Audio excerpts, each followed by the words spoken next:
Se n'è andato da solo, in silenzio, questa mattina, nella stanza dell'hospice di Casa Gerosa nel quale la malattia l'aveva costretto nelle ultime settimane.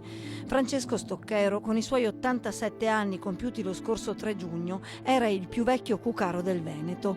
La sua passione per la ceramica fischiante risaliva agli anni 40, al tempo della scuola, quel liceo d'arte di Nove, sua città natale, frequentato assieme ad un altro talento della nostra terra, quel Federico Bonaldi, del quale era rimasto amico anche nell'età adulta.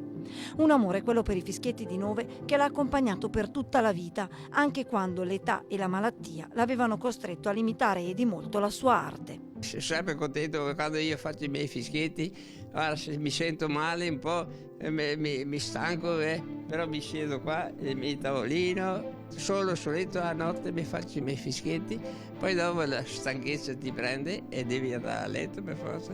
Migliaia i cucchi che Francesco Stocchero ha costruito e fatto fischiare anche oltreoceano.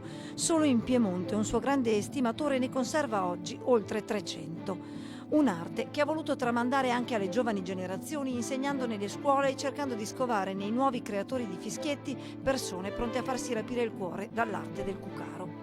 Tra i pezzi che più amava nella sua collezione c'è questo cuco che i ricordi di Francesco attribuivano ad un suo allievo d'eccezione, Pablo Picasso. L'ultimo saluto a Stocchero verrà dato il prossimo martedì alle 10 nel Duomo di Rosà.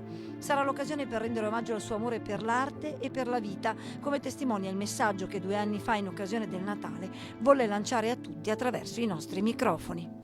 Non sparare più, prendetevi un fischietto e fischiate al posto delle cartucce, metti un fischietto in bocca, soffiate e suonate.